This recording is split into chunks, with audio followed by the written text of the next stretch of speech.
는 목숨 걸고 아이를 낳는다. 의학기술이 눈부시게 발전했지만 아직도 연간 수십 명의 임산부가 임신 또는 분만과 관련한 질환으로 사망한다고. 10년간 임신 또는 분만과 관련해 사망한 모성 사망자 수는 연평균 49.8명. 임산부의 주요 사망 원인으로는 출산 후 출혈, 즉 산후출혈이라는데, 산후출혈은 아기를 낳은 후 발생하는 것으로 분만과는 별개로 24시간 이내에 출혈량이 500ml 이상일 경우를 말하는데, 대량 산모용 패드 2개가 다 젖을 정도라고 생각하면 된다고. 건강 A to G, 이번 시간에는 산모의 생명까지도 위협하는 산후출혈에 대해 알아보자. 네, 임신과 출산은 분명 큰 축복이겠지만은 산모에게 그 과정은 많이 힘들고 아픈 것도 사실입니다.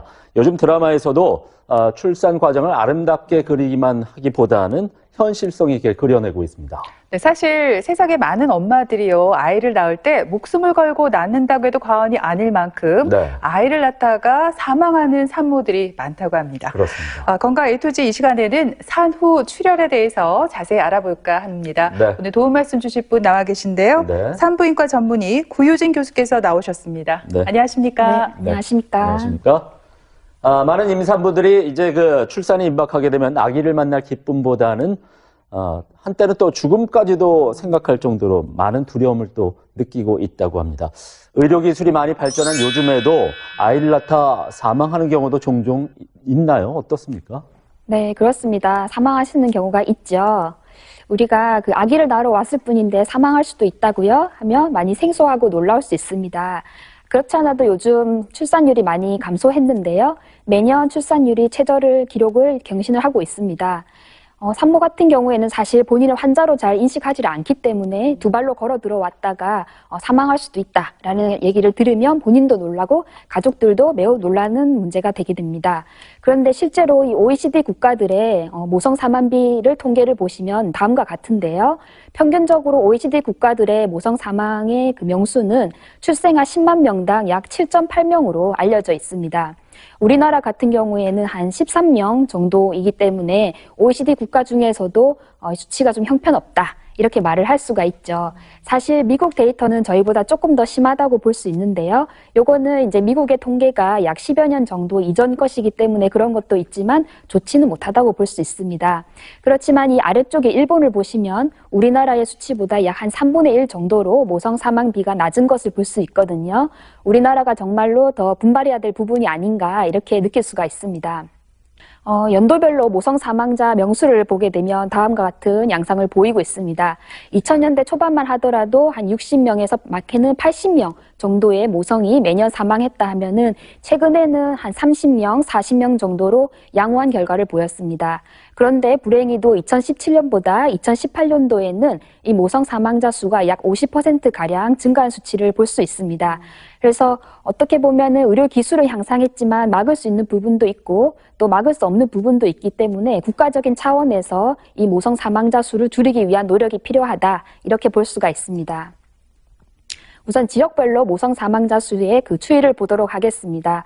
일부 지역은 연도별로 모성 사망자 수가 한 명도 없기도 하였고요. 또 많은 지역들도 있었는데요. 전국 평균이 한 11명 정도였던 거에 비해서 대구 경북 지역도 양호한 결과를 보이고 있습니다. 2017년과 2018년에 모성 사망자 수를 보게 되면 대구와 경북을 합치더라도 2017년도에는 한 명도 사망하지 않았죠. 근데 2018년도에는 다소 몇 명이 발생한 것을 볼 수 있습니다. 사실 이 결과만 보면 대구 경북 지역에 사시는 산모님들은 너무 큰 걱정 없이 분만하셔도 되겠다, 이렇게 보셔도 무방할 것 같습니다. 우선 사망 시기에 따른 모성 사망자 수를 말씀드리겠습니다. 대부분의 모성 사망은 사실 분만 이후에 발생을 한다는 것을 알 수 있는데요. 그렇지만 출산을 하기 전에도 한 10%가량에서는 산모들이 사망할 수 있다, 이런 통계를 볼 수가 있고요.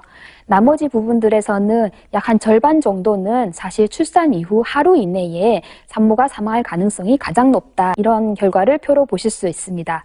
하지만 하루 이후에도 일주일 이내에도 또 보름 이내에도 사망하실 수가 있고, 늦게는 그 이후로 한 달이나 3개월 이내까지도 사망이 불행하게 발생하는 경우들이 있습니다.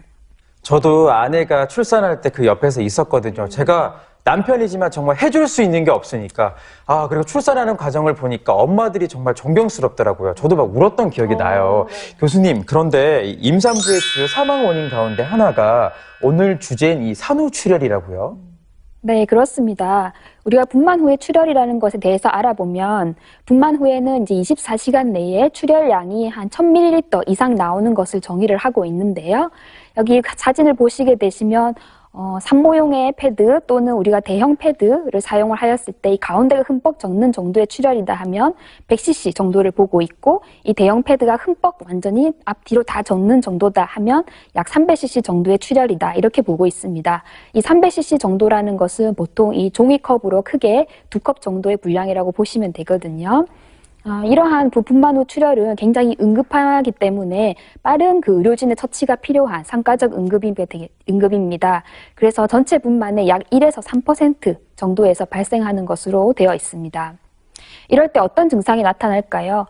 대개 이제 환자들은 두통을 호소하시고 가슴이 두근거린다든지 힘이 없다든지 식은땀을 흘린다든지 안절분절 못하고 가만히 있질 못한다든지 또는 의식이 혼미해질 수 있습니다.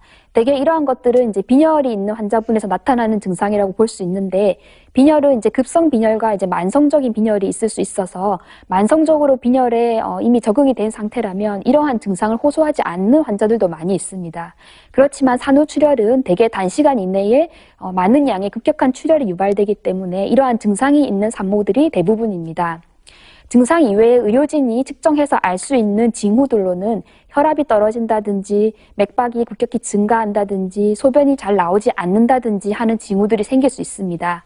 그렇지만 의료진들이 발견할 수 있는 이러한 징후들은 실제로 많은 양의 출혈, 즉 신체에서 우리 몸이 가지고 있는 양의 한 25% 이상, 약 1.5리터 이상의 출혈이 발생해야 혈압이 떨어지고 맥박이 증가되는 경우가 많기 때문에 산모 스스로 알 수 있는 이러한 두통이라든지 가슴 두근거림과 같은 증상을 본인이 잘 체크하는 것이 더 중요하다 이렇게 말씀드릴 수 있겠습니다.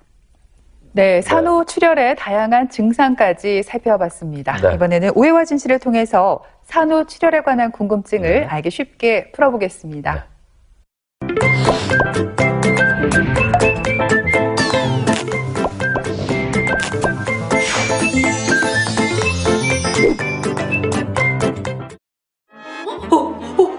저 뭐야. 저기 그 내진이라는 거 아니에요? 정말 산부인과 가면 저래요? 뭐 이렇게 검사하고 막 이렇게 하면은 의사, 간호사 막 수시로 왔다 갔다 하면서 밑을 막 휘젓는다 하더라고. 아프겠노. 생각만 해도 끔찍하다. 아니, 나는 좀 우아하게 출산하고 싶거든요. 우아하게. 우아는 뭐 개뿔이에요 진짜. 죽기 일보 직전이구만 진짜. 아유 정말 저게 바로 미화 없는 그 출산 비애 이런 느낌 아니겠어요? 그 애기 놓을 때 구력 3종 세트 알죠? 네, 그 내진, 관장, 제모. 어머 너무 잘하네. 내 친구들한테 많이 들었거든요. 그러니까 저렇게 막 완전 털도 확 나가버리고 진짜 좀 좀 스럽긴 굴욕스럽다 솔직히.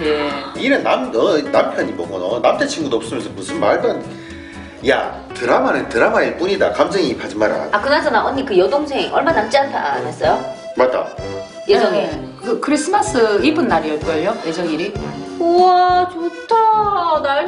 날짜 완전 좋다. 크리스마스 이브.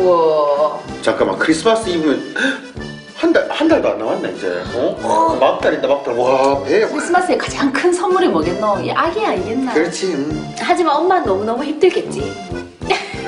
그래도 일단은 생일이 뭐 쉬우니까 좋긴 좋다 맞지? 좋겠다. 크리스마스 때 그렇게 큰 선물 받고. 그나저나 튼살은 안 생겼어요? 튼살이고 뭐고 배가 먹어가지고 화장실 가는 것도 너무 힘들어하고 막달 되니까 이제 튼살이 생기는 것 같더라고. 그래서 막 난리더라 지금. 그래가. 근데 처제도 걱정이다. 저 드라마 주인공처럼 그거잖아. 초고령 산모야. 초고령 산모. 그래 시집 안 간다고 그래 난리 치더만 진짜 뒤늦게 시집 가가지고 애 가져가. 아무래도 나이가 많으면 임신에서도 그렇고 출산할 때도 그렇고 또 산후조리할 때도 그렇고 지금 많이 힘들기다. 언니, 우린 그런 말 하면 안 되지 않아요? 그리고 요즘에 고령 산모가 얼마나 많은데 그런데다가 의학 기술이 발달해가지고 안전 너무나 안전해. 그런 거 걱정을 하들들 마라. 야, 왜? 그래도 니 그거 뭐고 산후출혈이라고 들어봤나? 산후출혈. 분만 후 겪을 수 있는 응급 상황 중에 하나인데 이게 출혈이 심해가지고 사망하는 사람들도 있대. 그게 나이가 많으면 많을수록 그럴 확률이 높단다. 아 진짜 무슨 소리 그렇게 하는데 진짜 재수없게. 재수. 아 진짜 짜증나.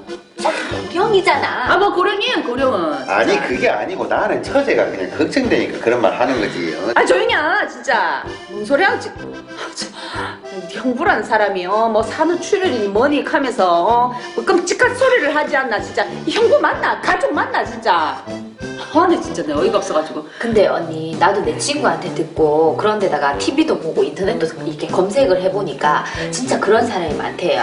일단 보니까는 대부분 사람들이 그냥 조금 오로라고 생각하고 이런 경우가 많은데 그게 과다출혈 돼가지고 특히 분만하고 난 후에 그때 이 양이 엄청나대요. 그래서 사망하는 경우도 있고 그래서 막 쓰러져서 응급실 가고 막 이런다잖아. 아 진짜 두 분 다 아니 애도 한번 안 나와봤으면서 잘난 척을.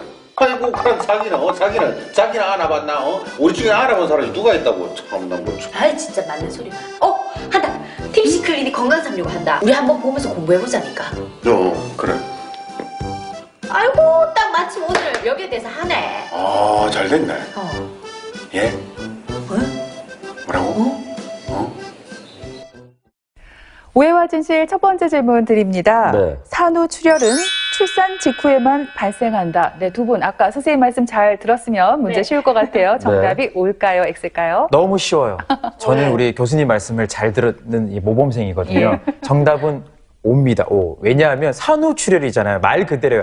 아이를 낳고 나서 피를 많이 흘리다 보니까 이제 혈압도 떨어지게 되고 심박수는 증가하게 되고 그러다 보면 의식을 잃기도 하기 때문에 이번 문제는 O가 맞죠. 모범생의 타이틀은 제가 가져가도록 하겠습니다. 저는 정답 X라고 생각을 했는데요. 산후출혈은 출산 직후에 발생을 할 수도 있지만 또 아기를 낳고 며칠 후에도 생길 수가 있다고 들었거든요. 근데 이게 문제인 것 같아요. 보통 출산을 하고 나면 한 달 가까이 오로가 나오잖아요. 근데 이 산후출혈을 오로로 착각을 해서 치료 시기를 놓치는 경우도 제가 있다고 들었거든요, 교수님. 일단 누가 정답인가요? 네, 타이틀을 맞습니다. 누가 가져갈까요? 네, 이번 문제는 예은 씨가 맞췄습니다. 그래요? 제가 정답은 모범생이네요. X입니다. 예. 네, 그래서 우리가 산후출혈은 조기 산후출혈과 후기 산후출혈로 나눌 수 있습니다. 분만 후 24시간 이내에 발생하는 것은 조기 산후출혈이라고 부르고요. 24시간 이후부터 약 3개월 이내까지 발생하는 것을 후기 산후출혈이라고 부릅니다. 두 가지 중에 어떤 것이 발생했느냐에 따라서 빈발하는 원인은 서로 다른데요. 우리가 조기 산후출혈인 경우에는 대부분 병원 내에서 발생하기 때문에 의료진들이 즉각적으로 발견하고 또 즉각적인 신속한 처치가 가능한 경우가 대부분입니다. 그렇지만 후기 산후출혈은 정상적으로 발생할 수 있는 질 분비물인 오로와 이렇게 헷갈릴 수가 있기 때문에 늦게 발견되어서 놓치는 경우도 많습니다. 그렇지만 이 오로는 되게 처음에는 붉은 색의 빛깔이었다가 그 이후에는 색깔이 무색으로 변하고 또 그 이후에는 점차적으로 흰색의 분비물로 변하는 특징이 있고요. 또 산후질 분비물인 정상적인 이 오로는 대개 한 2, 3주 이내에 멈추게 되기 때문에 문제가 되는 산후출혈과는 차이가 있는 것입니다. 대개 산후출혈은 출산 직후에만 나타나는 게 아니라 12주까지 나타날 수가 있고요. 오로와 구분하기 어렵기 때문에 치료 시기를 놓치는 경우도 종종 있다고 하니까 각별히 좀 주의를 하실 필요가 있겠습니다. 네. 교수님, 그런가 하면 이제 출산할 때 출혈을 흔히 또 많이 하지 않습니까? 어떻게 좀 어떤 방법으로 자연적으로 먹게 되는 건가요? 네, 우리가 임신 후기에는 이 자궁 안에 있는 이 자궁 동맥이 굉장히 많은 양의 혈액을 포함하고 있습니다. 그래서 임신 중의 자궁은 사실 스폰지와 같다 이렇게 표현을 할 수도 있는데요. 물을 머금고 있는, 즉 피를 머금고 있는 스폰지인 것이죠. 그래서 임신 후기에 자궁 동맥 내의 혈액량은 한번 우리가 심장이 이렇게 뿜어내는 전체 그 혈액량의 15%가량 굉장히 많은 양이죠. 그 정도를 이제 품고 있다고 보시면 되겠습니다. 이러한 자궁에서 출혈이 일어난다면 굉장히 많은 피가 나타날 수가 있을 것입니다. 이러한 피는 어떻게 멈추게 되느냐면 크게는 이 두 가지 기전이 중요한데요. 그 중에서도 이 1번 자궁 근육의 수축에 의해서 출혈이 멈는 역할이 가장 중요하다고 볼 수 있습니다. 자궁의 근육 안에는 여러 개의 그 혈관이 통하게 되는데 그 혈관 안에 혈액이 품고 있는 것이 되겠고요. 자궁 근육이 수축을 해주면 이 안에 있는 혈관을 짜주는 역할을 하기 때문에 출혈이 멈추고 지혈을 시켜주는 그런 효과가 볼 수 있는 것입니다. 두 번째로 이제 지혈 인자가 많이 나타나게 되는데요. 자궁 안에의 그 자궁 내막에서 피를 응고시켜주는 여러 가지의 그 지혈 인자를 생성해 주기 때문에 그러한 인자가 역할을 함으로써 지혈이 일어나게 됩니다. 이러한 두 가지 기전 중에 한 가지라도 문제가 생기게 되면 산후출혈이 생길 수가 있는데요. 다음과 같은 네 가지 원인이 가장 흔한 주요한 산후출혈의 원인이다. 이렇게 볼 수가 있습니다. 그 중에서도 가장 중요한 것이 1번 자궁이완증이라는 질환이 되겠습니다.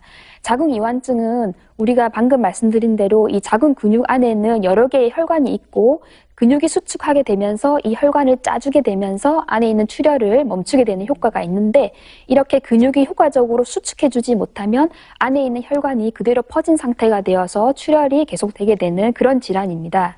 이러한 자궁이완증은 전체 산후출혈의 약 80% 이상을 차지하는 가장 많은 원인이 되는 것이고요. 미국에서는 40명 출산당 약 1명꼴로 발생하게 되는 비율이라고 보고를 하고 있습니다. 그 이외에는 자궁의 찢어짐, 즉 열상이나 파열 등이 원인이 될 수가 있고 빠져나와야 되는 태반 조직이 일부 남는다든지 또는 산모의 혈액 내에 피가 잘 굳지 않는 응고장애가 있는 등이 산후출혈의 원인이 될 수 있습니다. 그럼 이러한 산후출혈은 누구에게 잘 생기기 쉬울까요? 이러한 위험인자를 본인이 가지고 있는지를 아시는 것이 굉장히 중요하다 이렇게 볼 수 있습니다. 우선 첫 번째로 태반이 잘 떨어지지 않거나 태반이 일부 조직이 남아있는 경우에는 그렇지 않은 사람보다 약 3.5배 산후출혈의 발생 위험도가 높다고 알려져 있습니다. 두 번째로 진통을 오래 하는 경우, 그래서 많은 산모들이 내가 생각하기에 나는 이렇게 진통을 굉장히 오래 했다 이렇게 말을 하는 경우가 많은데요. 그러한 경우에도 산후출혈의 발생 위험이 3.4배 정도 높을 수가 있습니다. 또 우리가 통상적으로 아기를 놓을 때는 약 2에서 3kg 정도의 아기가 보통의 크기라고 볼 수 있는데 큰 아기, 즉 4kg 이상의 아기를 놓는 경우에 위험도가 높고요. 임신 중독증 같은 고혈압 질환이 있거나 정상적인 자연 질분만보다는 유도분만을 해서 분만한 경우에도 위험도가 높습니다.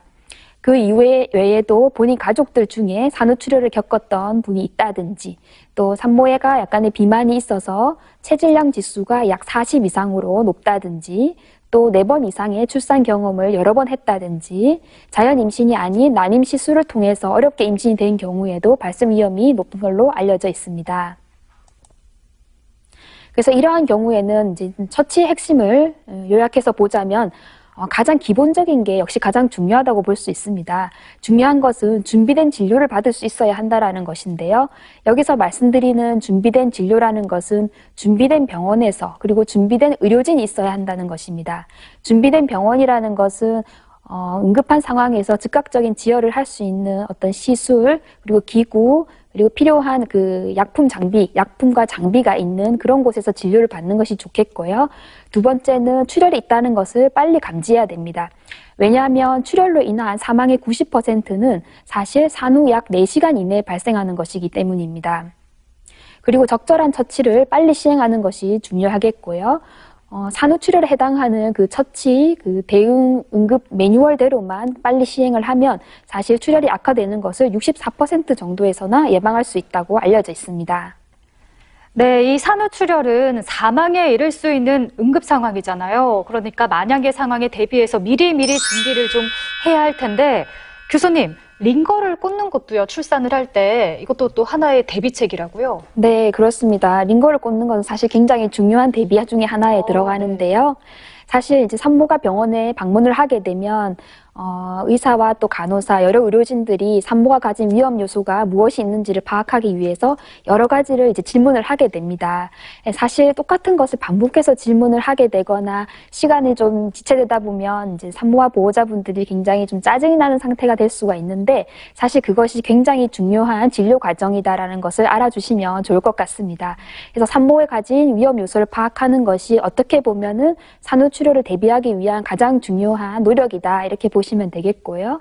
또 입원하자마자 산모가 가진 혈액형이 무엇인지를 검사를 하고 또 응급시에 바로 수액 투여가 가능하도록 링거가 투여할 수 있는 혈관을 확보하고 또 필요하다면 수혈이 바로 가능하게끔 수혈 준비를 해놓고 투여할 수 있는 예방약과 시술의 준비를 미리 갖추는 것도 준비에 중요하다고 할 수 있습니다. 그리고 출산하고 나면은 이제 출산 직후에는 의료진은 이 탯줄을 부드럽게 당겨서 제거를 하게 되는데요. 사실 탯줄이 이제 세게 당겨진다든지 과도한 힘이 작용하게 되면 이것도 산후출혈의 중요한 원인이 될 수가 있습니다. 또 아까 말씀드린 대로 자궁 근육이 강하게 수축하게 되면 지혈 효과가 있는 것이기 때문에 자궁 수축제를 투여해줘서 지혈을 이제 해주는 효과가 있다고 볼 수가 있고요. 또 의료진들이 또 직접 해줄 수가 있고 또 산모나 보호자들이 할 수 있는 것들 중에는 자궁 마사지가 있습니다. 이것은 이미 출산을 해보신 많은 여성분들이 이미 잘 알고 있으실 텐데요.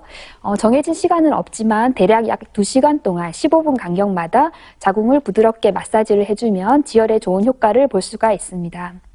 그 외에도 의료진들은 태반이 남아있는지를 잘 관찰을 해야 되겠고요. 사실 이제 태아가 출산이 되고 나서 태반은 자궁의 저 안쪽에 그림과 같이 위쪽에 자궁벽에 붙어 있는 경우가 많기 때문에 이 태반의 일부만 남게 되더라도 지혈이 잘 되지 않는 문제를 유발을 하게 됩니다. 그 외에도 자궁과 질 부분에 손상이 없는지 또 지속적으로 출혈량이 얼마나 되는지 잘 관찰하는 것이 중요합니다. 이렇게 이제 출혈이 있는 경우에 의료진들이 할 수 있는 지혈로는 다음과 같은 방법들이 있습니다. 우선 이제 출혈의 원인이 무엇이냐에 따라서 할 수 있는 처치는 다른데요. 자궁이나 이 산도의 손상, 찢어짐, 열상 등이 있는 경우에는 대개 수술적으로 봉합을 하게 되겠고요. 또 태반이 일부 남아있는 경우에는 태반을 제거하기 위해서 또 소파 수술 등을 시행을 하게 됩니다. 그런데 아까 말씀드린 가장 큰 문제점인 자궁 이완증이 있는 경우에는 자궁을 강력히 수축시켜주는 자궁 수축제의 약물을 투여하고 수혈과 또 지혈제를 투여하게 됩니다. 또 의료진들이 해줄 수 있는 마사지 한 종류로는 양손 자궁 압박술이라는 것이 있는데요. 이 사진과 같은 이제 술기를 시행하게 되고 이것이 굉장히 효과가 좋아서 지혈을 시켜주는데 굉장히 효과적으로 작용을 하게 됩니다. 의료진들이 한쪽 손으로 이제 자궁의 위아래를 이렇게 강력한 힘으로 눌러주게 됩니다. 그러면 자궁 근육이 강력하게 이 혈관을 짜주는 효과와 유사한 역할을 줄 수가 있는 것입니다. 그래서 산모와 보호자분이 스스로 이러한 자궁 마사지를 할 때에도 그림과 같이 자궁을 산모의 다리 방향으로 되게끔 이제 밀어주는 식으로 마사지 해주는 게 중요하겠고 자궁이 산모의 머리 방향으로 이렇게 반대쪽으로 밀어주는 방법은 틀린 방법이라고 할 수가 있습니다. 그 외에도 필요하면 병원 내에서 시술이나 다양한 수술을 시행을 할 수 있습니다. 네, 산후 출혈을 했을 때 응급으로 시술이나 수술을 할 수도 있다고 앞에서 말씀해 주셨는데요. 그렇다면 그 방법에 대해서 구체적으로 설명을 좀 해주시죠. 다양한 시술과 수술을 할 수 있을 것입니다. 제가 이렇게 보여드린 단계 1번과 2번, 3번이 이렇게 반드시 단계에 따라서 시행을 하는 것은 아니지만 대략적으로 이러한 것들이 있고요. 사실 명칭만 보게 된다면 굉장히 생소하고 어렵게 느껴질 수가 있습니다. 사실 저희가 의료기술이 발달하였지만 시행하는 원리는 굉장히 간단하게 볼 수가 있는데요. 가장 최근에 이제 많이 사용하는 것으로서는 자궁 압박술이 있습니다. 두 가지를 사용을 하고 있는데요. 우선 왼쪽 첫 번째 것으로는 자궁 내 풍선 압박술이 굉장히 효과적으로 지혈을 해주고 있습니다. 이것은 자궁 안에 풍선과 같이 생긴 장치를 삽입하여서 풍선을 부풀림으로써 자궁벽에 있는 자궁 근육을 눌러줌으로써 지혈을 시켜주는 원리를 이용하고 있고요. 지혈 성공률은 약 86%에 달하고 자궁 이완증에서 가장 효과적인 것으로 사용을 많이 하고 있습니다. 오른쪽에 보시는 흡입 자궁 압박술도 사실 비슷한 원리를 이용하는 것인데 자궁 내에 빨대와 유사한 기구를 넣어서 공기를 흡입함으로써 자궁벽을 쪼그라뜨려주는 그러한 원리를 사용을 하고 있습니다.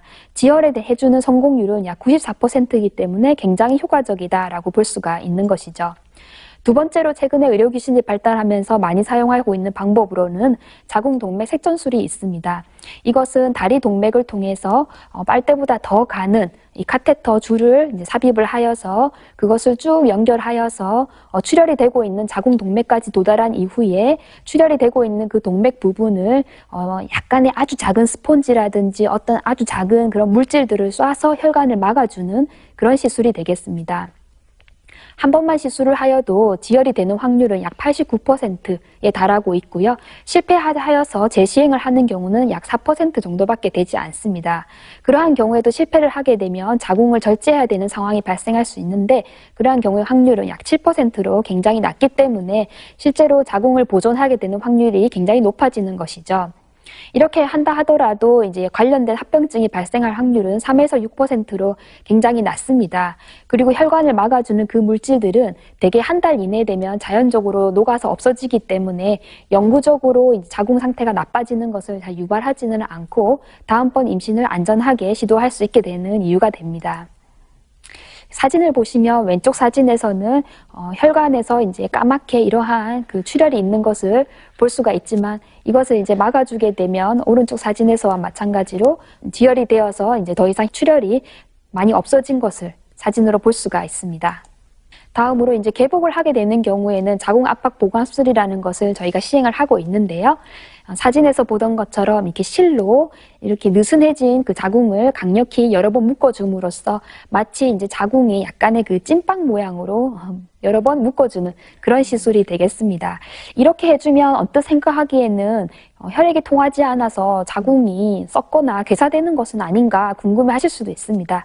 그렇지만 여기에 사용하는 칠도 마찬가지로 시간이 지나면 자연적으로 녹아 없어지고 또 자궁은 다양한 그 혈관의 공급을 받기 때문에 다음번 임시에는 무해한 것으로 그렇게 나와 있습니다. 또 사용할 수 있는 방법으로는 이제 수술 중 혈액 회수라는 것이 있는데요. 많이 생소하신 분들이 대부분일 것입니다. 사실 우리가 산후출혈은 굉장히 다량의 출혈이 급격히 일어나기 때문에 어쩔 수 없이 많은 양의 수혈을 받게 되는 경우가 대부분입니다. 그런데 이제 본인이 흘린 피를 회수를 하여서 본인 스스로가 다시 맞을 수 있는 이러한 자가 수혈의 방법이 있습니다.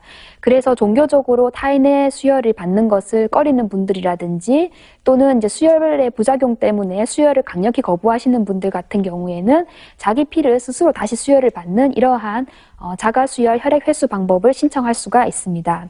우리가 수술 중에 이렇게 많은 출혈을 흘리게 된다면은 그 피를 회수하여서 세척액을 통해서 씻어내고 불필요한 성분은 폐기를 시키고 깨끗한 성분만 다시 모아서 본인의 몸에 투여하는 방법입니다. 산부인과 학회에서도 이러한 방법이 안전하고 효과적으로 사용될 수 있다는 것을 밝힌 바가 있고요. 요즘 여러 병원에서는 무수혈 센터가 있기 때문에 이러한 수혈 방법을 원하시는 분은 미리 의료진에게 말을 하여서 신청을 하시면은 타인의 수혈을 받지 않고도 안전하게 수혈을 할 수가 있겠습니다. 네, 이렇게 오늘 산후출혈의 위험과 관리에 대해서 여러 가지 얘기를 들어봤습니다. 끝으로 산후출혈을 좀 예방하고 잘 관리하기 위해선 어떻게 하면 좋을지, 더불어서 출산을 앞두고 있는 예비 엄마들에게 전하고 싶은 말씀이 있다면 교수님 전해주시죠.